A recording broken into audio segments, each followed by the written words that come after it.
எங்க ஐயா சொல்றாரு பாருங்களேன், இந்த டாஸ்மார்க் சரக்குல கிக் இல்ல, அது சாஃப்ட் ட்ரிங்க்ஸ் மாதிரி இருக்குது அப்படின்னு. ஐயா அதை கொஞ்சம் நல்ல கிக் ஆக்குறதுக்கு எலி பேஸ்ட் கொஞ்சம் கலந்து ஒண்ணுமே நம்பி துறை சொல்ற மாதிரி இந்த இது ஊமத்தங்காய் அதெல்லாம் அரளி அரைச்சு போட்டா ரொம்ப இது அது தப்பாயிரும். அது ஐயா அம்பேத்ராஜன் சொல்ற மாதிரி மறுதேர்தல் ஆயிரும், இடைத்தேர்தலா இருக்காது, தேர்தல் ஆயிரும், தப்பாயிரும், அது தப்பாயிரும். அது அவர் சொல்றாரு பாருங்க. அதனால அது அவன் இந்த சரக்குல கிக்கலானால கள்ளச்சாராயத்துக்கு போறான். டாஸ்மார்க்க மூடுனா ஒரு கடையை முன்னா அடுத்த கடைக்கு போறானே, அந்த கடையும் சேர்த்து மூடணும் ஐயா. இந்த கடையை முன்னா அந்த கடைக்கு போறானா அந்த கடையும் சேர்த்து மூடணும். யார் மூடுவா? இவர்கள் மூட மாட்டார்கள். ஏன்? அவர்கள் சாவியை தொலைத்து விட்டார்கள். சைதாப்பேட்டில் ஒரு தம்பி 11 வயசு தம்பி இறந்து போறான். குடிநீர்ல கழிவு நீர் கலந்துருச்சுங்க. இதாங்க திராவிட மாடல், திராவிட ஆட்சியின் சாதனை. அதுல என்ன பிரச்சனைன்னு பார்த்தா, அந்த தெருவில் இருக்கிற மக்கள் பெற்றோர்கள் சொல்றார்கள் குடிநீரில் இந்த கழிவு நீர் கலந்ததுதான் என் பிள்ளைக்கு நீர் நஞ்சாயி அவனுக்கு உடல்நிலை சரியில்லாம போச்சு, ஆஸ்பத்திரி கொண்டு போயிருக்காங்க. இவர் வெளி மாநிலத்தவர் என்பதனால அங்கிருந்த அரசு ஊழியர்கள் 2000 ரூபாய் கொடுத்தா தான் அவனை சேர்த்துக்குருவோம் மருத்துவ சிகிச்சைக்கு. இந்த பேரம் பேசுறதுலேயே அவன் இறந்துட்டான்.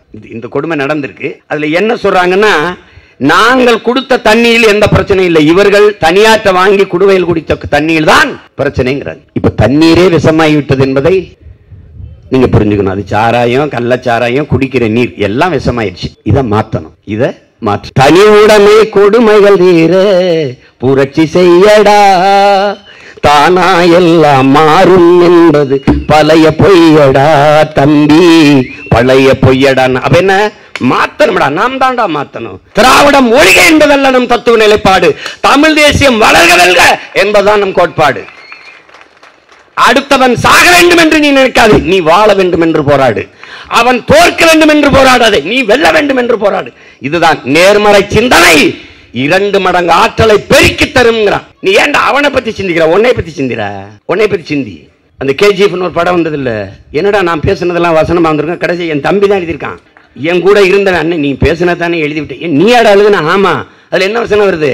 1000 பேர் எனக்கு பின்னாடி நிக்கிறாங்கிற திமிர்ல நான் நிக்கல, அந்த 1000 பேருக்கு முன்னால் நான் நிக்கிறேன்ங்கிற திமிர்ல நிக்கிறேன். சாகித்ய அகாடமி விருது பெற்றவனுக்கு 25,000, சிறந்த திரைப்பட விருது பெற்று வருகிற சிறந்த இயக்குனர் விருது பெற்றவர்களுக்கு 1 லட்சம், சாராயம் குடிச்சு செத்தவனுக்கு 10 லட்சம். இப்போ சாகித்ய அகாடமி விருது பெறுவதை விட சாராயம் குடிப்பது, அவர் எழுதுறாரு ராகவன் தலைவரை பற்றி எல்லாம் எழுதியிருக்கிறாரு, வாழ்வு மரணம் தலைவரை பற்றி. அதுல அவர் அந்த எழுத்தாளர் சொல்றாரு, எழுதுறதை விட சாராயம் குடிக்கிறது சரி, ரொம்ப பெருமையானதுதான் போல இருக்குது. நீ எந்த வேலைக்கு போவாய்? உதவி ஆய்வாளரா, எஸ்ஐயா, சப் இன்ஸ்பெக்டரா? நீ சப் இன்ஸ்பெக்டரா, பணம் கட்டணும் 20 லட்சம் 30 லட்சம். ஓட்டுநரா, பேருந்து ஓட்டுநரா 20 லட்சம். நடத்துனரா 10 லட்சம். பணி இடமாற்றமா 10 லட்சம். பணி நியமனமா 10 லட்சம். எல்லாத்துக்கும் காசு தெரியுது, வெளிப்படையாகவே அநீதி, ஆனால் தடுக்க முடியல. எல்லாத்துக்கும் கமிஷன் தெரியுது. இந்த பேர் சொல்றாருல, பாட்டுக்கு மேல பாட்டுல ஒரு வேலை இருக்குங்க, அதுக்கு மேல 10 ரூபாய் அநீதி தெரியுது, தடுக்க முடியல. இதுக்கு பேர் என்ன? வெளிப்படையாகவே அநீதிகளால் கட்டமைக்கப்பட்ட சமூகம். சாகர் மாலான்னு ஒரு திட்டம், அதன் கிளை திட்டம் தான் பாரத் மாலா. பிலிப்பைன்ஸ் ஒரு நாடு, சின்ன நாடு. ஆசியன் டெவலப்மெண்ட் பேங்க்னு ஒரு பேங்க், 375 லட்சம் கோடி அதுக்கு வருது. சின்ன நாட்டில் இவ்வளவு பொருளாதார ஒரு வங்கிக்கு வருதுன்னா அது அமெரிக்க ராக்பெல்லர் ஃபவுண்டேஷன்ல இருந்து வருது சாகர் மாலா திட்டத்துக்கு. இதன் வேலை என்ன?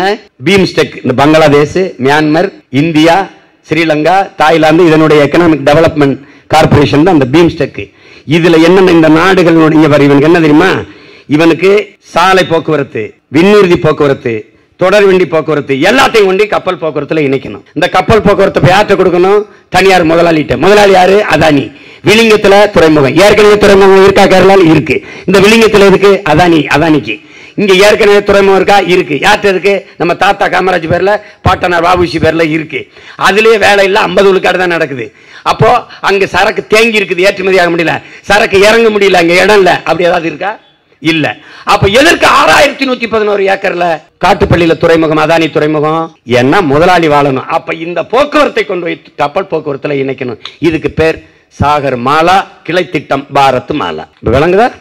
நாம் முன்வைக்கிற அரசியல் தமிழ் தேசிய இனத்திற்கு, நிலத்திற்கு தேவையா தேவையில்லையா?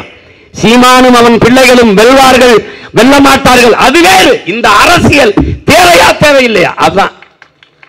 தனியா நின்று வென்றுவானா, இது சாத்தியமா? அது இல்ல பேச்சு. இந்த அரசியல் தேவையா தேவையில்லையா? அதிகாலையில் எழுந்து குளிச்சுட்டு கச்சி வெட்டி கரை வெட்டியை கட்டிக்கிட்டு பல்ல விளக்கிட்டு தெருவில் தெருவா சுத்துறா மொத்த பேரும்னா இயக்குறது நாங்க இல்லைன்னா அவன் படுத்துக்கிட்டு அங்க இருந்து காசு கொடுத்து படுத்துக்கிறான்.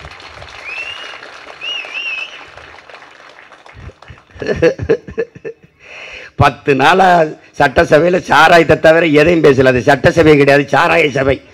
ஒன்னும் பேசல. சாராயம் சாராயம் சாராயம். அது நாங்கள் பெரிதும் மதித்து போற்றுகிற பெருமக்கள். எங்க ஐயா துரைமுருகன் போன்ற பெரும் தலைவர்கள். என் மேல அவருக்கு பேரன்பு, அவர் மேல எனக்கு பேரன்பு, பெருமதிப்பு, பெரும்பாசம். இதை நான் சொன்னா அவருக்கு அவரை இனிமே போய் என்ன பண்ண போறாங்க ஒண்ணும் இல்ல. சந்திக்கிறோம் ஒரு இடத்துல, எதார்த்தம் பார்த்துட்டா டேய் போடா டேய் வாடா டேய் நான் கூட என்னமோ நினைச்சேன்டா இப்படிலாம் வந்தவங்க கொஞ்ச நாள் பேசிட்டு போயிடுவாங்கன்னு. ஆனா நீ விடலடா டேய், நீ விடலடா. அப்புறம் அப்புறம் விட்டுறாதரா விட்டுறாத அப்படின்னு நீங்க எல்லாம் இருக்கும்போது விட்டுறாத போயிட்டு வரவா ஏ காத்திருக்காங்க நான் போறேன் என்ன போயிட்டு வரேன் சரி வர்றேன் அப்படி. ஏன்னா எங்காலு உங்களுக்கு புரியுதுன்னு இடம் வேறையா இருந்தாலும் ரத்தம் ஒரே ரத்தங்கிறதுனால எங்க ஐயா சொல்றாரு பாருங்களேன், இந்த டாஸ்மார்க் சரகுல கிக் இல்லை, அது சாஃப்ட் ட்ரிங்க்ஸ் மாதிரி இருக்குது அப்படின்னு. ஐயா அதை கொஞ்சம் நல்ல கிக் ஆக்குறதுக்கு எலி பேஸ்ட் கொஞ்சம் கலந்து ஒண்ணுங்க நம்பி துறை சொல்ற மாதிரி இந்த இது ஊமத்தங்காய் அதெல்லாம் அரளி அரைச்சு போட்டா ரொம்ப அது தப்பாயிரும். அது ஐயா அம்பேத்ராஜன் சொல்ற மாதிரி மறுதேர்தல் ஆயிரும். இடைத்தேர்தலா இருக்காது, மறுதேர்தல் ஆயிரும், தப்பாயிரும். அது தப்பாயிரும். அது அவர் சொல்றாரு பாருங்க. அதனால அது அவன் இந்த சரக்குல கிக்கலானால கள்ளச்சாராயத்துக்கு போறான். டாஸ்மார்க்க மூடுனா ஒரு கடையை முன்னா அடுத்த கடைக்கு போறானே, அந்த கடையும் சேர்த்து மூடணும் ஐயா. இந்த கடையை முன்னா அந்த கடைக்கு போறானா அந்த கடையும் சேர்த்து மூடணும். யார் மூடுவா? இவர்கள் மூட மாட்டார்கள். ஏன்? அவர்கள் சாவியை தொலைத்து விட்டார்கள். சாவி ஆற்ற இருக்கு நம்மகிட்ட இருக்கு. அப்ப என்ன செய்யணும்? சீக்கிரம் வந்து நம்ம தான் பெரிய பூட்டா போட்டு மூடணும்.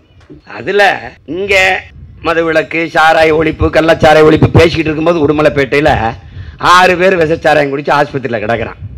இது விவாதத்துக்கு வருது. விவாதத்தில் என்ன?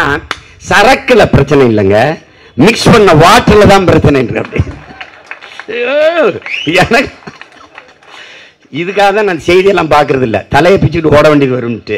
அப்படி இருந்து சில செய்தியெல்லாம் நமக்கு கடத்தி விட்டுறாங்க. பார்த்தா என்னடா தண்ணியில பிரச்சனையா? அதுக்கு யார் பொறுப்பு? அதுக்கு நீங்க தான் பொறுப்பு. சைதாப்பேட்டையில் ஒரு தம்பி வந்து 11 வயசு தம்பி இறந்து போறான். குடிநீர்ல கழிவு நீர் கலந்துருச்சுங்க. இதாங்க திராவிட மாடல், திராவிட ஆட்சியின் சாதனை. அதுல என்ன பிரச்சனைன்னு பார்த்தா, அந்த தெருவில் இருக்கிற மக்கள் பெற்றோர்கள் சொல்றார்கள் குடிநீரில் இந்த கழிவு நீர் கலந்ததுதான் என் பிள்ளைக்கு வந்து நீர் நஞ்சாயி அவனுக்கு உடல்நிலை சரியில்லாம போச்சு, ஆஸ்பத்திரி கொண்டு போயிருக்காங்க. இவர் வெளி மாநிலத்தவர் என்பதனால அங்கிருந்த அரசு ஊழியர்கள் 2000 ரூபாய் கொடுத்தா தான் அவனை சேர்த்துக்குருவோம் மருத்துவ சிகிச்சைக்கு. இந்த பேரம் பேசுறதுலேயே அவன் இறந்துட்டான்.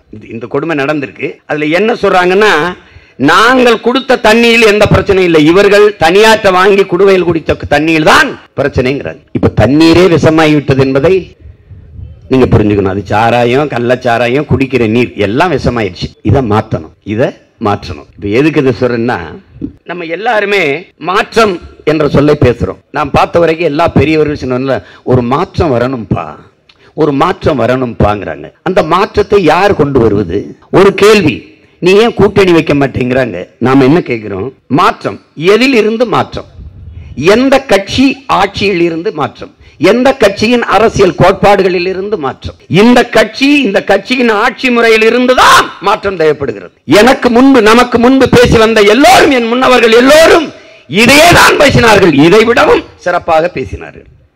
பேசிவிட்டு எந்த கட்சியிலிருந்து மாற்றம் தேவைப்படுகிறதோ அதை விட்டுவிட்டு அதே கட்சிகளிடத்திலே கூட்டணி வைத்து நோட்டு பேரும் சீட்டு பேரும் பேசி போனவுடன் மாற்றம் இல்லாது ஏமாற்றமாக மாறிவிட்டது. புரட்சியாளர் லெனின் சொல்றார்ல, இறுதி இலக்கை மறந்து விட்டு தற்காலிக நலனுக்காக கோட்பாட்டை அடமான வைக்கிற இடத்தில்தான் சந்தர்ப்பவாதம் பிறக்குதுங்கிறான். அதுதான் சூழ்நிலைவாதம் சந்தர்ப்பவாதமா இருது. அதுதான் அண்ணன் என்ன சொல்றேன், தற்காலிக தோல்விக்காக நிரந்தர வெற்றியை நாங்கள் இழக்க தயாராக இல்லை. லெனின் வேற வடிவத்தில் சொல்றார், நான் வேற வடிவத்தில் சொல்றேன். இது தற்காலிக தோல்விதான். மார்க்ஸ் சொல்றான்ல, இழப்பதற்கு ஒண்ணும் இல்லை உயிரை தவிர, ஆனால் அடைவதற்கு ஒரு பொன்னுலகம் இருக்குங்கிறான். தலைவர் சொல்றார்ல, பொறுமை என்கிற மரத்தின் வேர் எப்போதும் கசப்பாக இருக்கும், ஆனால் கனிகளோ மிகவும் தித்திப்பாக இருக்குங்கிறாரு. மாசித்துங்க என்ன சொல்றான், பொறுமையும் ஒருவித போர் தான். இப்ப நாம போர் செஞ்சுக்கிட்டு இருக்கோம், சும்மா ஒண்ணும் இல்ல தம்பி. 7 அடி நீளம் தாண்டுவதற்கு 70 அடி பின்னாடி போய் ஓடி வர வேண்டிய தேவை இருக்கிறது.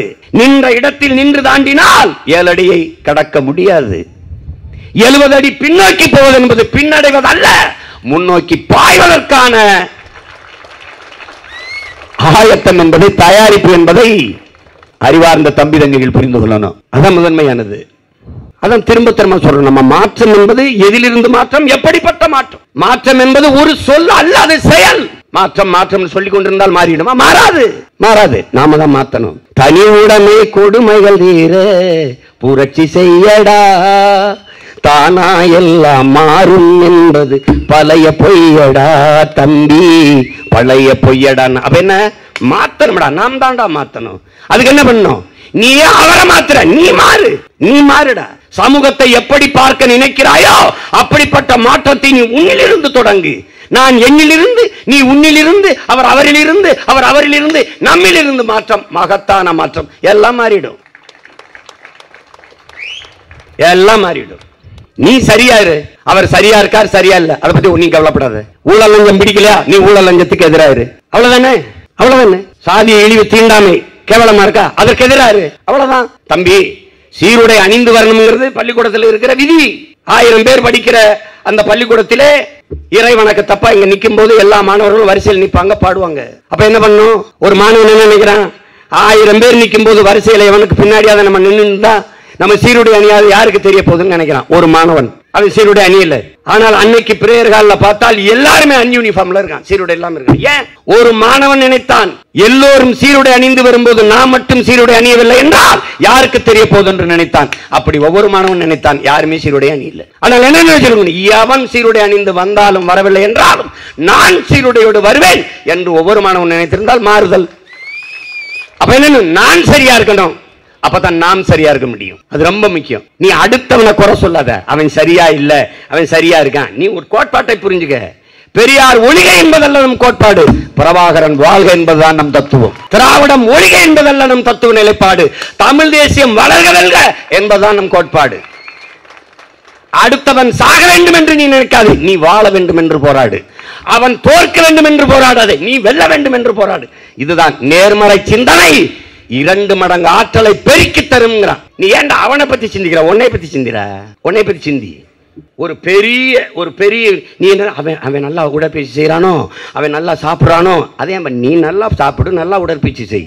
ஒரு பெரிய பயில்வான் இருந்துக்கான், பெரிய மல்யுத்த வீரன், பெரிய வீரன். அது என்னன்னா அவனை தோக்கடிக்க முடியாது யாரும். அப்ப என்ன பண்றாங்க? ஒரு புதிதா ஒரு மல்யுத்த வீரன் வரான், அவனை வச்சு இவனை தோக்கடிக்கணும் முடிவு பண்ணிட்டாங்க. அப்ப என்ன பண்றான்? அவர் காலையில ஓடிட்டு இருக்காரு, ஒருத்தன் குறுக்க கடந்து போறான். வணக்கம் ஐயா, நான் நீங்க சண்டை போடுறதெல்லாம் நான் பார்த்துருக்கேன், அருமையா போடுவீங்க, ஆனா நீங்க முன்னாடி நான் ஓடுறத பார்த்துருக்கேன், அந்த வேகம் இப்ப இல்லையே, குறைஞ்சிருச்சே அப்படின்ட்டு போயிடுறான். திருப்பி ஒரு இடத்துக்கு போறாரு, அவர் கை கொடுக்குறான். ஒரு பையன் வந்து, முன்னாடிலாம் கை கொடுக்கும்போது உங்க கை அவ்வளவு கனமா அவ்வளவு வலுவா இருக்கும், இப்ப அப்படி இல்லையே அப்படிங்கிறான். இப்படியே சொல்லி சொல்லி அவர் என்ன பண்ண, அவன் என்ன வீட்டில் போய் நம்ம வந்து முன்ன மாதிரி இல்லையோ, நம்ம கை நம்ம ஸ்ட்ராங்கா இல்லையா, இப்படி நினைச்சு நினைச்சு நினைச்சு அவன் பலகீனமாயிடுறான். அப்போ ஒரு சின்ன பையன் வந்து அடிச்சு தோக்கடிச்சிடறான். அதெல்லாம் நீ ஒன்னே பத்தி தான் சிந்திக்கணும். அடுத்தவன் என்ன பண்றான், அதை என்ன பண்றான், இவன் என்ன பண்றான், அதெல்லாம் கவலைப்படாத. இவன் சொல்லுவான் திமுகவில் ஒருத்தனை வீழ்த்த முடியாது அப்படின்னு. நீ ஒருத்தனே இல்லை, 100 பேரை கூட்டிகிட்டு வர. நீ எங்க ஒருத்தனா இருக்க? நாங்க தான் ஒருத்தனா இருக்கோம். நீங்க 100 பேர் சேர்ந்து என் ஒருத்தனை குறி வைக்கிறீங்க, நான் ஒருத்தன் உங்க 100 பேரை குறி வைக்கிறேன். நீங்க 100 பேர் சேர்ந்து என்னை தான் கொல்ல முடியும், நான் உங்களை குறைஞ்சது 10 பேரையாவது கொல்ல முடியும். அப்ப எது வீரம்? இங்க அதானே அந்த கேஜிஎஃப்னு ஒரு படம் வந்தது இல்ல, என்னடா நான் பேசுனதெல்லாம் வசனமா வந்திருக்கேன், கடைசி என் தம்பி தான் எழுதியிருக்கான். என் கூட இருந்த அண்ணன், நீ பேசுனதானே எழுதி விட்டேன், நீ ஆட எழுதுனா? ஆமா. அதுல என்ன வசனம் வருது? 1000 பேர் எனக்கு பின்னாடி நிக்கிறாங்கிற திமிர்ல நான் நிக்கல, அந்த 1000 பேருக்கு முன்னால் நான் நிக்கிறேனுங்கிற திமிர்ல நிக்கிறேன். புரிஞ்சுக்கணும். மாற்றம்ங்கிறது வெறும் வார்த்தை இல்லை, அது செயல்ல வரணும். புரட்சி புரட்சி இப்படின்லாம் சொல்லிட்டு இருக்கமே, என்ன புரட்சி? பகத்சிங் போய் கேட்கிறான், புரட்சினா என்னன்னு. வெளிப்படையாகவே அநீதிகளால் கட்டமைக்கப்பட்ட சமூகத்தை தகர்த்து முற்றுமுழுதாக புதிய ஒரு சமூகம் படைப்பதுதான் புரட்சிங்கிறான். அப்படி என்ன வெளிப்படையாக அநீதிகளால் கட்டமைக்கப்பட்ட சமூகம்? இதுதான். இதுதான் தெரியுது. கள்ளச்சாராயம் காய்ச்சுகிறார்கள், அது குற்றம் தெரியுது, அது அநீதி. குடிச்சு செத்து போறான், அதுக்கு 10 லட்சம், கொடி அநீதி. ஒரு தொழில் செய்ய போன பட்டாத்து தொழிற்சாலையில் விபத்து, பேர் இடர், இடர் அது விபத்து, ஆக்சிடென்ட். அவனுக்கு 3 லட்சம், அவனுக்கு 10 லட்சம். அப்ப பட்டாசு தொழிற்சாலையில் வேலை செய்கிற தொழிலாளியை விட அதை விட உயர்ந்தது சாராயம் குடிப்பது. சாகித்ய அகாடமி விருது பெற்றவனுக்கு 25,000. சிறந்த திரைப்படம், சிறந்த திரைப்பட விருது பெற்று வருகிற சிறந்த இயக்குனர் விருது பெற்றவர்களுக்கு 1 லட்சம். சாராயம் குடிச்சு செத்தவனுக்கு 10 லட்சம். இப்போ சாகித்ய அகாடமி விருது பெறுவதை விட சாராயம் குடிப்பது, அவர் எழுதுறாரு ராகவன் தலைவரை பற்றி எல்லாம் எழுதியிருக்கிறாரு, வாழ்வும் மரணமும் தலைவரை பற்றி. அதுல அவர் அந்த எழுத்தாளர் சொல்றாரு, எழுதுறதை விட சாராயம் குடிக்கிறது சரி, ரொம்ப பெருமையானதுதான் போல இருக்குது. இது என்ன? வெளிப்படையாகவே அநீதி. உனக்கு தெரியும் ஓட்டு காசு கொடுக்கிறான்னு. அங்கே ஜனநாயகம் கொலை செய்யப்படுகிறது, பணநாயகம் தலைவிரித்தாடுகிறது. அது அவரு பிரச்சனையா இருக்குது அவருக்கு. அதனாலதான் அவன் இந்த கள்ளச்சாராயத்துக்கு போறான். அதான் சொல்றான், டாஸ்மார்க்கு போனா பாட்டிலுக்கு 10 ரூபா, கள்ளச்சாராயம் குடிச்சா பாடிக்கு 10 லட்சம். அப்ப எது மேன்மையானதுங்கிறத நீ தான் முடிவு பண்ணிக்கணும். என்னை ரொம்ப கஷ்டப்படுத்தினாங்க, தேர்தல் செலவு காசு இல்லை, என்ன கஷ்டம், தோராயமாயின்னு பாக்கியம்லாம் கள்ளக்குறிச்சிக்கு வாட்டுறா, 4 பாக்கெட் வாங்கடா, அடிச்சுட்டு அண்ணன் படுக்கிறேன், 10 லட்சத்தை வாங்கி செலவு பண்ணி போங்கடா சிரிக்கிறாங்க. அண்ணன் நிலைமை அப்படி இருக்கு. செய்தி பார்த்தீங்களா, அப்பா அம்மா உடம்பு முடியாம இருக்கும்போது கள்ளச்சாராயத்தை வாங்கி ஊற்றிருக்கான் ஒருத்தன், 10 லட்சம் கிடைக்கும். எப்படி எதை நோக்கி இந்த நாடு நகர்ந்து பாரு. உனக்கு தெரியுது வெளிப்படையாகவே அநீதி. நீ எந்த வேலைக்கு போவாய்? உதவி ஆய்வாளரா, எஸ்ஐ, சப் இன்ஸ்பெக்டரா? நீ சப் இன்ஸ்பெக்டரா, பணம் கட்டணும் 20 லட்சம் 30 லட்சம். ஓட்டுநரா, பேருந்து ஓட்டுநரா 20 லட்சம். நடத்துனரா 10 லட்சம். பணி இடமாற்றமா 10 லட்சம். பணி நியமனமா 10 லட்சம்.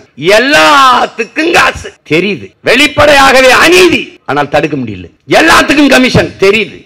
இந்த பேர் சொல்றாருல, பாட்டிலுக்கு மேல, பாட்டுல ஒரு விலை இருக்குங்க, அதுக்கு மேல 10 ரூபா அநீதி தெரியுது, தடுக்க முடியல. இதுக்கு பேர் என்ன? வெளிப்படையாகவே அநீதிகளால் கட்டமைக்கப்பட்ட சமூகம். சமூகம் எல்லா மந்திரிகளும் வசூலிச்சு கப்பம் கட்டணும், அவர்களுக்கு கமிஷன், எல்லாம் இது தெரியுது, எல்லாருக்கும் தெரியுது. ஊழல், லஞ்சம் தேசிய மயமாக்கப்பட்ட தேசத்தின் மக்கள் நாம். அது தெரியுது, உங்களுக்கு தெரியுது. எல்லாமே தப்பா இருக்கு, உனக்கு தெரியுது. சாலைக்கு வழி இருக்கா? இருக்கு. ஆனா சாலை இருக்கா? இல்ல. சாலை எப்படி இருக்கு? சவக்குழியா இருக்கு. நீ நல்லா பாத்துக்க, நீ மோட்டர் பைக் வச்சிருக்க, ரோடு டாக்ஸி கட்டிருக்க, ஆட்டோ வச்சிருக்க, ரோடு டாக்ஸி, சாலை வரி கட்டிருக்க. அண்ணன் ஒரு கார் வச்சிருக்கேன், ஃபார்ச்சுனர், 3 லட்சம் ரூபாய் சாலை வரி கட்டிருக்கேன். எல்லாருமே சாலை வரி கட்டி தான் ஆட்டோ, பைக்கு, காரு எல்லாம் வாங்குறீங்க. சாலை வரி கட்டி விட்ட பிறகு எதுக்குடா சாலையில 50 கிலோமீட்டருக்கு 50 ரூபாய் கப்பம் கட்ட வேண்டிய நிலைமை வருது? நான் தான் ஏற்கனவே வரி கட்டிட்டேனே. நீ தான் ரோடு டாக்ஸி எடுக்க, எந்த ரோட்ல ஓட்ட எடுத்த? நான் கூட கேட்டேன், ஐயா நீங்க நான் 3 லட்சம் ரூபாய் கட்டிருக்கேன், எந்த ரோட்ல ஓட்ட வாங்கின? அந்த ரோட்டை காட்ட, அதுல மட்டும் ஓட்டிட்டு. எப்படி? சாலைக்கு பேர் என்ன சொல்லு? தேசிய நெடுஞ்சாலை. போட்டது யாரு காசு? உன் காசு, என் காசு. குறுக்க கட்டையை போட்டு காசு வசூலிக்கிறேன் யாரு? முதலாளி. வெளிப்படையாகவே அநீதி. ரோட்டை கூறு போட்டு வித்தா, இப்ப நாட்டை கூறு போட்டு வித்துக்கிட்டு இருக்க. கேரளாவில் ஏர்போர்ட் என்ன பண்ண? அதானிக்கு கொடுத்துட்டேன். அவன் 550 ரூபாய் இருந்த கட்டணத்தை 750 ரூபாய் ஏத்திட்டான். இப்ப அது எங்க போகும்? டிக்கெட்ல ஏறும். எப்படி ஏறும்? லேண்டிங், டேக்அப், இறக்கி பிளைட்டை நிறுத்தி ஏத்துறதுக்கு அரை மணி நேரத்துக்கு 1 மணி நேரத்துக்கு இவ்வளவு வாடகைன்னு தனியார் முதலாளி வசூலிப்பான். அங்க நிறுத்துற காசை டிக்கெட்ல ஏத்துவான். யார் பாதிக்கப்படுவா? நீனும் நானும். என்னது? வெளிப்படையாகவே அநீதி. வெளிப்படையாகவே அநீதி. இங்க கரும்பு வெள்ளம் இருக்கா? இருக்கு. இங்க அரிசி இருக்கா? இருக்கு. இங்க பருப்பு இருக்கா? இருக்கு. இங்க எல்லாம் இருக்குல்ல. ஆனா பொங்கலுக்கு குஜராத்ல போய் வெள்ளம், அரிசி பாக்கெட் பாக்கெட்டா வாங்கிட்டு வர, அந்த பொட்டலம் பூரா இந்தியில இருக்கு. வரும்போதே வெள்ளத்துல அது உருகி இப்படி வெள்ளம் வந்து இப்படி கசி இப்படி எழிஞ்சுக்கிட்டு இருக்கு. அதுக்குள்ள பூச்சி வண்டெல்லாம் இருக்கு. கேட்டா அறிவார்ந்த பெருமக்கள், எப்படி பார்த்தாலும் பொங்க வைக்கும் போது வெள்ளத்தை உருக்கித்தானே ஊத்துவிய, நாங்க ஏற்கனவே உருக்கி கொடுத்துறோம். ஏய், இந்த மாதிரி தலைவர்கள் கிடைக்க நீ பல ஆயிரம் ஆண்டுகள் தவம் இருந்திருக்கணுமாடா. நீ வீரமாமுனி, இந்த விஸ்வாமுத்திர மாதிரி நீ தவம் இருந்திருக்கணும். நீ நல்லா சிக்கிக்கிட்ட ராஜா, தப்பிக்கவே முடியாது. ஒரே ஒரு வாய்ப்பு, கடைசி வாய்ப்பு, இந்த ஒரு கதவு தான் திறந்திருக்கு.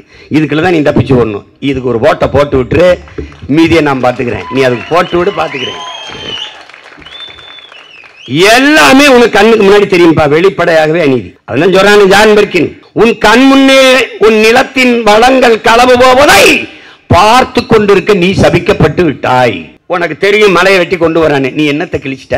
ஆத்து மணலை அள்ளிக்கிட்டு போனா. உனக்கு நீ படிச்சிருக்கியா? அரை எங்கலம் மணல் உருவாக 100 ஆண்டு ஆகுங்கிறான். நீ 30 அடி ஆழத்துக்கு அள்ளிட்டு போயிட்டான். நீ என்ன செய்ய போற? என்ன செய்ய போற? ஒரு லாரியில் மண் மணலை ஏத்தி கொண்டு போகும்போது 2000 லிட்டர் தண்ணி போகுதுங்கிறான். ஈரத்தோட அள்ளி போட்டுறானா 2000 லிட்டர் தண்ணியோடு அந்த லாரி மண்ணை கொண்டு போகுது. அந்த மண் போகும்போது என் உடன் பிறந்தவர்களே சொட்டு சொட்டுன்னு தண்ணியை சிந்திக்கிட்டே போகும் லாரி. நீ வேணா பாரு, அந்த லாரி தண்ணியை சிந்தல, அது நம் தாய் நிலத்தின் கண்ணீர். என்னரும் பிள்ளைகளே, என்னை எப்படி கொண்டு வரானே வேடிக்கை பார்த்துட்டு வீதியில நிக்கிறியே, நாளைக்கு குடிக்க குளிக்க தண்ணிக்கு வேளாண்மைக்கு என்ன செய்வாய் என்று உன் இயற்கை அன்னை பூமி தாய் கண்ணீர் வடித்து கொண்டு போறாள். நீ கவலைப்படாம இருக்க. உனக்கு அந்த தண்ணி போனா என்ன, டாஸ்மார்க் தண்ணி பத்தாம இருக்கு, உனக்கு என்ன பிரச்சனை? இதைத்தான் வெளிப்படையாகவே அநீதிகளால் கட்டமைக்கப்பட்ட சமூகம்ங்கிறான். ஸ்மால் இஸ் தி பியூட்டிஃபுல், சிறியதே அழகன் இஎஃப் சுமாசர் ஒரு புத்தகம் எழுதியிருக்காரு, வாங்கி படி. என் தம்பி ஜெகதீஷ் வச்சிருந்தா அதை வாங்கி நான் படிச்சேன். நீ படிக்க சின்ன புத்தகம் தான், முழுக்கெல்லாம் படிக்க போகாதரா. ஒரு முதல் 10 பக்கத்துல அவன் என்ன சொல்ல வந்தான்னு தெரிஞ்சிட முடியாது. உன்னால் உருவாக்க முடியாத ஒன்றை உனக்கு அளிக்கிற உரிமை யார் கொடுத்ததுன்னு கேட்கிறான். எதை சொல்றான்? இந்த மணலையும் மழையும் தான் சொல்றான். உன்னால உருவாக்க முடியுமா? நீ மரத்தை வெட்டிட்ட, நான் நட்டு வச்சிருவேன். நீ தண்ணியை உறிஞ்சிட்ட, தொலைச்சு வெள்ள போடான்ட்டு நீரை தேக்கி வச்சுட்டு செத்து போவேன், என் பிள்ளையை பயன்படுத்திக்கிறாங்க. ஆனால் மலையை மணலை யார் உருவாக்குவார்? உன்னால் உருவாக்க முடியாத ஒன்றை உனக்கு அளிக்கிற உரிமை யார் கொடுத்தது? வளங்களை சுரண்டி கொடுப்பதை வளர்ச்சி என்று உனக்கு கற்பித்தவன் எவன்? அதான் அவன் கேட்கிறது. மலையை வெட்டிட்ட, மணலாக்கிட்ட, ரோட போட்டுட்ட, மாளிகை கட்டிட்ட. ரோட போட்டு என்ன பண்ணுவ? விலை உயர்ந்த காரை வாங்குவ. என்ன பண்ணுவ? வேகமா போவ. எங்க வீட்டுக்கா சுடுகாட்டுக்கா? கார் இருக்கும், வீடு இருக்கும், நீரும் சோறு இருக்குமா? பங்களாவில் படுத்தா பசிக்காதா ராஜா? என்னை கேட்பானே, என்ன செய்யுமா? படித்தவங்க எல்லாம் விவசாயம் பார்க்க சொல்றேன் அப்படின்னு. பசிச்சவன்லாம் பட்டினே கிடையாது. பசித்தவனுக்கு, படித்தவனுக்கு பசிக்குமா? பசிக்காது. அவரு எம்ஏ, எம்ஃபில், எம்எஸ்சி, எம்எட் எல்லாம் படிச்சிருக்காருங்கன்னா அவருக்கு பசிக்காது. போங்க அப்படி சொல்லுங்களேன். தம்பி, நீ சந்திர மண்டலத்துக்கு சந்திராயன் அனுப்புற சயின்டிஸ்டா இருக்காலும் சாப்பாடு எங்க ஆத்தாப்பழம் தான் உனக்கு அனுப்பணும் ராஜா. விண்வெளிக்கு விண்கலத்தை அனுப்பினாலும் உனக்கு விவசாயி தான் சோறு அனுப்பணும். அதை நினைவில் வச்சுட்டு பேசணும். நீ சாப்ட்வேர் இண்டஸ்ட்ரியின் பிதாமகன் தானே பில்கேட்ஸ். 2,50,000 ஏக்கர்ல அமெரிக்கால விவசாயம் பாக்குறாருன்னா உன்னால நம்ப முடியுது? ஏன் பாக்குறான்? அண்ணன் சொல்லுவேன்ல, சாப்ட்வேர்ல வேலை பார்த்தாலும் சாப்பிட்டு போய் தான் வேலை பார்க்கணும். அவனுக்கு தெரியுது எது ஃபியூச்சர்னு. எது ஃபியூச்சர்? சாப்ட்வேர்ல இண்டஸ்ட்ரியின் பிதாமகன் 2,50,000 ஏக்கர்ல விவசாயம் பார்க்கறான். நான் விவசாயம்னா சிரிக்கிறேன். ஒரு 5 வருஷம் இந்த அண்ணன் ஆட்சியை கொடுத்து பாரு. பசிங்கிற வார்த்தை இருந்ததுன்னா என்னை விரட்டி அடிடா விரட்டி பாக்குறேன். மாற்றம்ங்கிறது என்ன? அதுதான் மாற்றம். நீ சாராய பொருளாதாரத்தில் இருக்கிற, அதை துண்டிக்கிறேன், மது வேணும். ஐயா சொல்றாரு பாருங்க துரைமுருகன், உழைச்சு கலைக்கிற மக்களுக்கு அவனுக்கு வந்து ஒரு இது தேவைப்படுதுங்கிறாரு. அதுதான் கல்லு, அதுதான் பனம்பால், தென்னம்பால், மூலிகை சாறு. அதை கொடு, இதை நீக்கிரு. குஜராத் பாலை வித்து 50,000 கோடி சம்பாதிக்குது ஆண்டுக்கு. இவன் சாராய வித்து 40,000 கோடி சம்பாதிக்கிறான். ஏன் பாலுக்கு வா? நீ யாரு கேட்டா? ஆவின் பால் விக்கிறீல, மாடுங்கன்னு கேளு. பால்துறை அமைச்சர்கிட்ட கேளு, படிச்சிருக்கீல்ல. மாடு பால் விக்குது அரசு, ஆவின் பால். எங்க மாடங்கடா, மாடங்க. அப்ப இது பாலா? பால் போல ஒன்று. லெமன் ஃபிளவர், மேங்கோ ஃபிளவர் அப்படின்னு விற்பான் தெரியுமா? மாம்பழம் எத்தனை காலத்துக்கு இருக்குன்னு சொல்லு? ஒரு பருவம் 2 மாசம். எப்பவுமே மாம்பழ சாறு குடிக்கலாம்ன்றான். அது எப்படி? அதான் மேங்கோ ஃபிளவர். அதை எடுத்து பதப்படுத்தி கண்ட கெமிக்கலை போட்டு வச்சு நமக்கு தள்ளுவான். அது மாதிரி இது மில்க் அல்ல, பால் அல்ல, பால் போல ஒன்று, மில்க் ஃபிளவர். இதை நல்லா புரிஞ்சு வச்சுக்கிட்டு வேலை செய்யணும். உனக்கு மாடு வளர்க்க சொல்றேன் அண்ணே, அதெல்லாம் அசிங்கமா இருக்கு, நீ வளர்க்காத போ. நீ கோட் சூட் போட்டு, ஷூ போட்டு, டை கட்டி, கொரியன் முதலாளிகிட்ட போய் கை கட்டி அவனுக்கு கக்குஸ் வெளியிட்டு அவனுக்கு ஷூ தொடச்சிக்கிட்டு திரி. எனக்கு அதை பத்தி கவலை கிடையாது. நான் அண்ணன் முதலமைச்சர் அவனை எங்கெங்க அவரு அந்த பண்ணையில, மாட்டு பண்ணையில உட்காந்து பேசிட்டு இருக்கிறாருங்க. நடக்குதா இல்லையான்னு பாரு. நீ மாற்றம்ங்கிறது என்ன? நீ சந்தை பொருளாதாரத்தில் நிற்கிறாய். உன் நாடு வெரி பிக் மார்க்கெட். இது ஒரு சந்தை. உள்நாட்டு வெளிநாட்டு பிற முதலாளிகள் உற்பத்தி செய்கிற பொருளை வாங்கி விற்கிற சந்தை. நீனும் நானும் அதை வாங்கி நுகருகிற மந்தைகள். சந்தை பொருளாதாரத்தை ஏற்றுக்கொண்ட ஒரு நாட்டில் மக்களும் ஒரு பண்டம் தான். முன்பெல்லாம் மருத்துவமனைக்கு போனீங்கன்னா உன்னை ஒரு உயிராக பார்ப்பான். இன்னைக்கு அப்படி இல்ல. நீ ஒரு காரை கொண்டு விட்டுட்டீங்கன்னா வண்டியை எடுக்கும் போதுதான் காசு கேட்பான். நீ ஒரு மோட்டர் பைக்கு பழுதாகி கொண்டு மெக்கானிக் செட்ல விட்டினா அந்த மோட்டர் பைக்கை திருப்பி எடுக்கும் போதுதான் பில்லு கொடுத்து காசு கட்டி எடுத்துட்டு போங்கம்பா. ஆனா நீ மானுடன், நீ உன்னதமான உயிர் கொண்டவன். நீ மருத்துவமனைக்கு உடம்பு முடியல போனீங்கன்னா பணத்தை கட்டு அட்மிட் பண்றம்பா. அப்போ இந்த காருக்கு, இந்த மோட்டர் பைக்கு, இந்த ஆட்டோவுக்கு இருக்கிற மதிப்பு கூட உனக்கு இல்லை. ஏன்? நீ கேவலமான பண்டம், அதை விட கேவலமானவை நீ. புரியுதா? இப்ப புரியுதா உனக்கு? நீ மருத்துவமனைக்கு மட்டும் போ.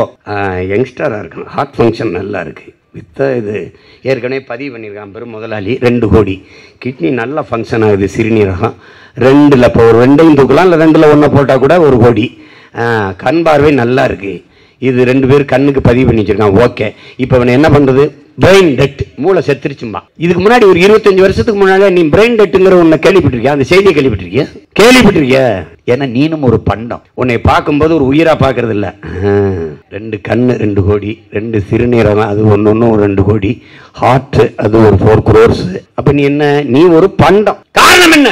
நீ ஏற்றுக்கொண்டிருக்கிற எக்கனாமிக் பாலிசி, பொருளாதார கொள்கை. வேர்ல்டு ட்ரேட் ஆர்கனைசேஷன்ல கையெழுத்து போட்டான் நம்மால், உலக வர்த்தக அமைப்புல. அவனுக்கு என்ன தெரியுமா? அவன் பாலிசி என்ன தெரியுமா? அவன் கொள்கை, உனக்கு கல்வி சேவை, மருத்துவம் சேவை, குடிநீர் விநியோகம் சேவை, மின் உற்பத்தி விநியோகம் சேவை, சாலை போடுதல் பராமரித்தல் சேவை. ஆனால் அவர்களுக்கு அது தொழில். அவன் என்ன சொல்றான்? தொழில் செய்வது அரசின் வேலை அல்ல. நீ தனியார் முதலாளிகளுக்கு ஒப்பந்தம் கொடுத்து விட்டு கையெழுத்து போட்டு விட்டு கமிஷன் வாங்கிட்டு பேசாம இரு. இதான் அவன் கோட்பாடு. அதான் நாட்டின் பிரதமர்ல இருந்து முதலமைச்சர் வரை எல்லாரும் செய்து கொண்டிருக்கிறார். நீ ஜான் பெர்கின் எழுதினவன் அமெரிக்க பொருளாதார அடியாளர் வாக்குமூலத்தை படி. பல தடவை சொல்லிட்டேன், படி. படிச்சா நான் அங்க இருப்பேன், நீங்க பேசுவேன். அவன் என்ன சொல்றான்? உங்கள் நாட்டின் தலைவர்களுக்கு நாங்கள் கடன் கொடுப்போம், கையெழுத்து வாங்குவோம், தொழில் பொருளாதாரம் பாதுகாப்பு இவற்றில் எங்களுக்கு வேலை செய்கிற ஆட்களாக அவர்களை மாற்றுவோம். அவ்வப்போது உங்கள் நாட்டிலே வானூர்தி அமைத்தல், துறைமுகம் கட்டுதல், சாலை போடுதல், ஏர்போர்ட், இது மாதிரி வேலைகளை செய்து கொண்டு தங்கள் இருப்பை தக்க வைத்துக் கொள்வார்கள்.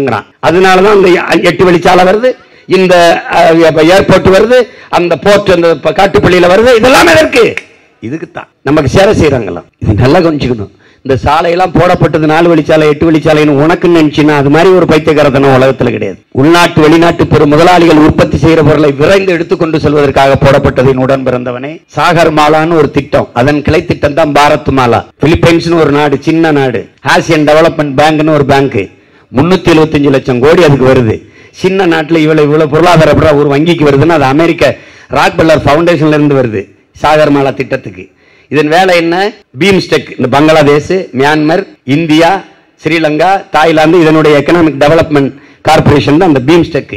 இதுல என்னென்ன இந்த நாடுகளுடைய இவனுக்கு என்ன தெரியுமா? இவனுக்கு சாலை போக்குவரத்து, விண்ணூர்தி போக்குவரத்து, தொடர்வண்டி போக்குவரத்து எல்லாத்தையும் கொண்டு கப்பல் போக்குவரத்துல இணைக்கணும். இந்த கப்பல் போக்குவரத்து யார்கிட்ட கொடுக்கணும்? தனியார் முதலாளிகிட்ட. முதலாளி யாரு? அதானி. விளிங்கத்துல துறைமுகம், ஏற்கனவே துறைமுகம் இருக்கா? கேரளால இருக்கு. இந்த விளிங்கத்துல இருக்கு அதானிக்கு. இங்க ஏற்கனவே துறைமுகம் இருக்கா? இருக்கு. யார்கிட்ட இருக்கு? நம்ம தாத்தா காமராஜ் பேர்ல, பாட்டனார் வாபுசி பேர்ல இருக்கு. அதுலயே வேலை இல்ல, 50 விழுக்காடு தான் நடக்குது. அப்போ அங்க சரக்கு தேங்கி இருக்குது, ஏற்றுமதி ஆக முடியல, சரக்கு இறங்க முடியல, அங்க இடம் இல்ல. அப்படி ஏதாவது இருக்கா? இல்ல. அப்ப எதற்கு 6111 ஏக்கர்ல காட்டுப்பள்ளியில துறைமுகம், அதானி துறைமுகம்? ஏன்னா முதலாளி வாழணும். அப்ப இந்த போக்குவரத்தை கொண்டு போய் கப்பல் போக்குவரத்துல இணைக்கணும். இதுக்கு பேர் சாகர் மாலா, கிளை திட்டம் பாரத் மாலா. விளங்குதா? நீ என்ன நினைக்கிற? இந்த 8 வழிச்சாலை போறது உனக்கு நினைக்கிற? அட இளவெடுத்தவனே, நமக்கு இல்ல, முதலாளிக்குப்பா. நீ கொஞ்ச நேரம் கழிச்சு ஒரு 6 மணி 7 மணிக்கு இந்த 4 வழிச்சாலை போய் பார்ப்பா. மூடுந்துவல் கண்டெய்னர்கள் வரிசையா போகும். எதற்கு? கொரியன் முதலாளி ஹொண்டாயில் தயாரிச்ச கார் போகுதுப்பா, மோட்டர் பைக் போகுதுப்பா. ஒரு தடவை திறந்து பாருப்பா, அதாப்பா போகுது, துறைமுகத்துக்கு போகுது. அவன்கிட்ட கப்பம் சொல்லிப்பான்னு நினைக்கிறியா? No, never. இது யாருக்கான நாடு? யாருக்கான அதிகாரம்? அப்ப இந்த சந்தை பொருளாதாரத்தை ஏற்றுக்கொண்டிருக்கிற ஒரு நாடு வாழவும் செய்யாது, வளரவும் செய்யாது. என் உடன் பிறந்தவனே, சந்தையில் வர்த்தகம் நடக்குமா, வாழ்க்கை நடக்குமா என்பதை ஒரு நொடி சிந்தித்துப்பார். சந்தையில் வர்த்தகம் நடக்கும். மாலையில் வியாபாரம் முடிந்தவன் கூடாரத்தை காலி பண்ணி வியாபாரி போவான். சந்தை வெறிச்சோடி கிடக்கும். அப்படித்தான் சந்தை பொருளாதாரத்தை ஏற்றுக்கொண்ட நாட்டில் முதலாளிகள் வருவார்கள். வெளிநாட்டு முதலாளிகள், உள்நாட்டு முதலாளிகள் முதலீடு செய்வார்கள். இந்த முதலீடு அவன் லாபத்தை வைக்கா, மக்கள் சேவைக்கா என்பதை அறிவார்ந்த என் தம்பி தங்கையில் சிந்திச்சு பார்க்கணும். எந்த முதலாளியும் தன் லாபத்தை வைக்கத்தான் முதலீடு செய்வானே ஒழிய மக்கள் சேவைக்கு இருக்க முடியாது. செய்ய மாட்டான். அப்ப என்ன பண்ணுவான்? நோக்கியோ கொண்டு வந்தார்கள் ஐயா கருணாநிதி ஒரு காலத்தில். நோக்கியோ அமெரிக்கா, நோக்கியோ எங்கடா இப்ப நோக்கியோ? எங்கேயாவது நோக்கியோ? வேலூர்ல நான் 6 மாசம் சிறையில் இருக்கும்போது என்னோட 300 தம்பிகள் வந்து இந்த நோக்கியோ நிறுவனத்துல வந்து வேலை பார்த்தவன் தான். நோக்கியோ மூடிட்டான். ஏன்? சரி வரல. வேலை வாய்ப்பு எங்கடாப்பா? அவன்லாம் எங்கேயோ ஒரு ஓரத்துல இருந்து என் பேச்சை கேட்டு இருப்பான். அவனுக்கு எப்படி தெரியுமா? +2 படிச்சா போதும், 10th படிச்சா போதும். அது இப்ப அதுக்கு எஜுகேஷன் கிடையாது. அவன் தான் மேல கவர் தயாரிக்கிறது மட்டும் கத்து கொடுப்பான். உள்ள அந்த இது தயாரிக்கிறது மட்டும் ஒண்ணுதான் தயாரிக்க மாட்டான். டிவிஷன் ஆஃப் லேபர் மாதிரி பிரிச்சு கொடுப்பான். மொத்தமா செல்போன் தயாரிக்க தெரியாது. இப்ப அவனுக்கு என்ன? இப்ப பாரு, கொரியன் முதலாளி இப்படி கேட்போம். கொரியன் முதலாளி ஏன் கொரியாவில் இந்த கார் தயாரிக்கிற தொழிற்சாலை வைக்கல? ஒண்ணு கேள, அப்படி கேட்டு பாரு. ஏன் வைக்கல? ஒரு டன் எடையுள்ள கார் தயாரிக்க 4,50,000 லிட்டர் தண்ணீர் தேவைப்படுது. இங்க 2 டன் 3 டன் கார் உள்ள எடையுள்ள கார்கள் தயாரிக்கப்படுது. அப்ப எத்தனை லட்சம் கார்? கண்ணுக்கு தெரியாத உன் நீர் களவு போகுது. இதைத்தான் வெர்ச்சுவல் வாட்டர், மறை நீருங்கிறான். ஐயா நக்கீரன் எழுதினது படிக்கணும். கண்ணுக்கு தெரியாமல் களவு போகும் உன் நீர். 50 லட்சம் கார்கள் ஏற்றுமதி செய்யப்படுது. அப்ப எவ்வளவு தண்ணீர் உன் தண்ணீர் களவு போகுது பாரு. இவன் ஏன்னா அவன் நிலத்தின் நீரை காப்பாற்றி விட்டு நம் நிலத்தின் நீரை சுரண்ட வந்துட்டான். ஒருவேளை நிலத்தடி நீர் இல்லைன்னா கூட அதை கழுவிட்டு போயிடுவான். நீ தெருவில் நிற்க வேண்டியதான். நான் ஹொண்டாயில வேலை செய்யறேன், அப்புறம் வேலை இருக்காது, கள்ளச்சாரத்தை குடிச்சு படுத்து 10 லட்சம் வாங்கி கொடுத்துட்டு போக வேண்டியதான். வேற ஒன்றும் கிடையாது. சிரிக்காதவன் சொல்றான்ல, குடிச்சிட்டு பாட்டில் கொடுத்தா 10 ரூபா, குடிச்சு செத்து பாடையை கொடுத்தா, பாடையில பாடியை கொடுத்தா 10 லட்சம், பாட்டில் கொடுத்தா 10 ரூபா, பாடியை கொடுத்தா 10 லட்சம். இது சிரிக்க இல்ல, சிந்திக்கிறது. இப்ப இந்த ஹொண்டாய் முதலாளி, இப்ப நீ இப்படி பாரு, இவனை நிலத்தடி நீர் எவ்வளவு வேணாலும் உறிஞ்சி கொள்ளலாம். அவனுக்கு மின்தடை இல்லை. ஒரு அரை மணி நேரம் 1 மணி நேரம் மின்தடை ஏற்பட்டால் ஏற்படுகிற ஒரு இழப்பிற்கு, உற்பத்தி இழப்பிற்கு மத்திய மாநில அரசுகள் ஈடுகட்டும், இழப்பீடை ஈடுகட்டும். எப்படி செலவு கொடுக்குறான் பாருங்க. செய்யற பொருளை, உற்பத்தி செய்யற பொருளை விரைந்து எடுத்துட்டு போக சாலை, நிலத்தடி எவ்வளவு கொடுத்துக்கலாம். அந்த தொழிற்சாலையை தொடங்க உழைக்கும் அடித்தட்டு மக்கள், வேளாண் குடி மக்கள்கிட்ட எத்தனை ஏக்கரும் பறித்து தரப்படும். நல்லா கவனிச்சுக்கணும். இவங்களுடைய வளர்ச்சியை பாரு எப்படி கட்டமைக்கிறான் இது. ஆனால் இவனை எவ்வளவு வேணாலும் உறிந்து கொள்ளலாம் என்று சொல்லிவிட்டு கடல் நீரை 50,000 கோடி முதலீடு செய்து ரிவர்ஸ் ஓஸ்மாசிஸ் முறையில, அமெரிக்க முறையில சுத்திகரிச்சு கடல் நீரை சுத்திகரிச்சு குடிநீர் ஆக்குறான். கடல் சுத்திகரிக்குது, சூரிய ஒளி, கடல் நீராவியாகி மேகம் தூய நீரை கொட்டுது, குடிச்சுக்க குடிச்சுக்க குடிச்சுக்க குடிச்சுக்க குடிச்சுக்கன்னு கொட்டுது. அதை அடுத்த நொடி கடல்ல விட்டு சுத்திகரிக்கிறேன் 50,000 கோடிக்கு. அட பைத்தியக்காரனுக்கு பிறந்த பைத்தியக்கார பயிலா, 50,000 கோடிக்கு எத்தனாயிரம் ஏக்கர்ல நீ எத்தனை ஏரி, எத்தனை குளம், எத்தனை குட்டை, எத்தனை கம்மா, எத்தனை தாங்கள், எத்தனை எந்தல், எவ்வளவு கட்டிருக்கலாம்? 50,000 கோடி ஒரு முறைக்கு. இவங்க எத்தனை 50,000 கோடி இதுல? அப்ப எவ்வளவு நீர்த்தேக்கங்களை உருவாக்கி இருக்கலாம்? அப்ப என்ன செய்யறது? இந்த நிலையில் இருந்து அண்ணன் சொல்ற இந்த நிலைக்கு மாறுவதுதான் உண்மையான மாற்றம். முற்றுமுழுதான புதிய சமூகம் படைக்கிறது. அதுதான் மாற்றம், அதுதான் புரட்சி. இப்ப இந்த பொருளாதாரத்தை என்ன பண்ணுவா சீமான்? இந்த சந்தை பொருளாதாரத்தை தூக்கி தள்ளுறான். எவனும் எப்படியோ போ. இங்க பாரு, இங்கிலாந்து பொருளாதார மேதை ஜான் ஆண்டனி ஆலன் எழுதியிருக்கான். இவங்க இந்த ஆசிய கண்டம் தான் இந்த பணத்தையும் தங்கத்தையும் வச்சு பொருளாதாரத்தை மதிப்பிட்டுக்கிட்டு இருக்காங்க. எந்த நாடு தங்கம் அதிகம் வச்சிருக்கோ, எந்த நாடு பணம் அதிகம் வச்சிருக்கோ, பணக்காரன். ஆசிய கண்டங்கள் தான் அப்படி இருக்குது. ஆனா ஐரோப்பிய நாடுகள் நீர் பொருளாதார கொள்கைக்கு வந்துருச்சுன்றான். எப்படி நீர் பொருளாதார கொள்கை? இந்த பிரான்ஸ் ஆரஞ்சு பழத்தை விளைய வச்சு ஏற்றுமதி செய்யறான். அவன் ஒரு ஆரஞ்சு பழத்தை வச்சுட்டு இப்படி பாக்குறான்ப்பா, கைக்குள்ள இருக்கு 50 லிட்டர் தண்ணீரை குடிக்குதுப்பா ஒரு கைக்குள்ள இருக்கிற ஒரு ஆரஞ்சு பழம் விளைஞ்சு கைக்கு வர. ஆனா அதை கசக்கி பிழிஞ்சாப்பா அரை கோலோட தண்ணி வரலப்பா. என்ன நினைக்கிறான்? ஸ்டாப் இட்ன்றான். இப்ப நமக்கு ஆரஞ்சு பழம் இம்போர்ட் பண்ணு, நோ எக்ஸ்போர்ட், இம்போர்ட் பண்ணு. ஏன்? என் நிலத்தின் வளம், நீர் வளம் முக்கியம். எந்த நாடு நாசமா போகட்டும், என் நாடு நல்லா இருக்கட்டும். அங்க ஏன் நல்ல அப்பனுக்கு பிறந்தவன் தலைவனா இருக்கான். உனக்கு புரியுதா? புரியுதா நான் சொல்றது?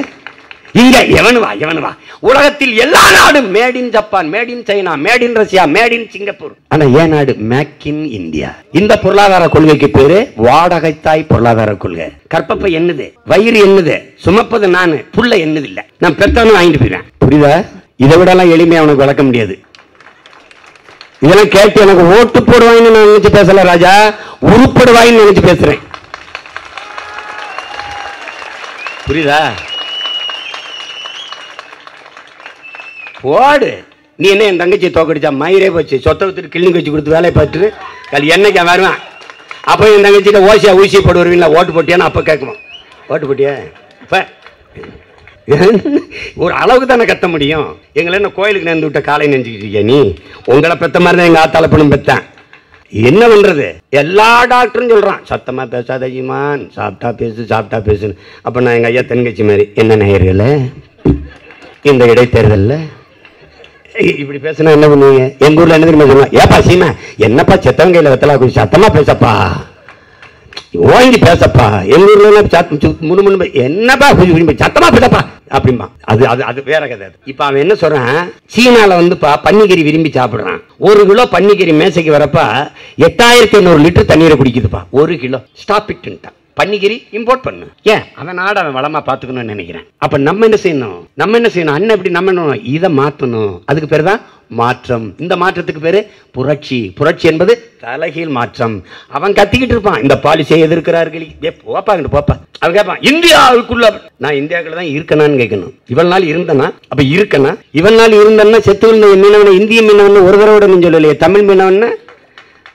எங்க ஆளு கார்த்திகை பாண்டியவனா இங்க ஒரிசால ஆள, அவன் தமிழன்ட்ட. அப்ப நான் என்ன பண்ணுவேன், ஆமா நான் தமிழன்ட்டேன். செத்து விழுந்தவன் இந்திய மீனவன் சொல்லல, தமிழ் மீனவன், ஆமா நான் தமிழ் மீனவன். தட்சாலி வரானார், ஆமா நான் தமிழன்ட்டேன். அதுல என்ன உனக்கு? இந்தியாவில் நான் இருந்தா காவிரி தண்ணிக்கு நான் முட்டிக்கால் போட்டு கையேட்டி நிக்கணும்பா. அப்பெல்லாம் நீங்க எங்கப்பா போனீங்க? சோகால்டு இந்தியர்ஸ், சோகால்டு இந்தியன்ஸ் எங்க போனீங்க? எங்க போனீங்க? தண்ணி கேட்கும்போது அடிச்சு விரட்டி, எங்க ஆத்தால அப்ப மயசோத்தோன்னு அடிச்சு விரட்டி முட்டிக்கால் போட்டு அரங்கிருவானமாக்கி சொந்த நாட்டுக்குள்ள மூட்டை முடிச்ச கட்டிக்கிட்டு அகதியா வரும்போது நக்கிட்டு இருந்தீங்களா? என்னத்தை புடிங்கிட்டு இருந்த நீ? ஒரு நாள் ஒரு பொழுது அங்க நான் உட்காரும் போது இந்த ஆட்டத்தை எல்லாம் நீ காட்டிடுறா பாக்குறேன். நல்ல ஆத்தால பொண்ணு பிறந்த நீ காட்டிடுறா பாக்குறேன். நீ காட்டிரு பாப்போம்.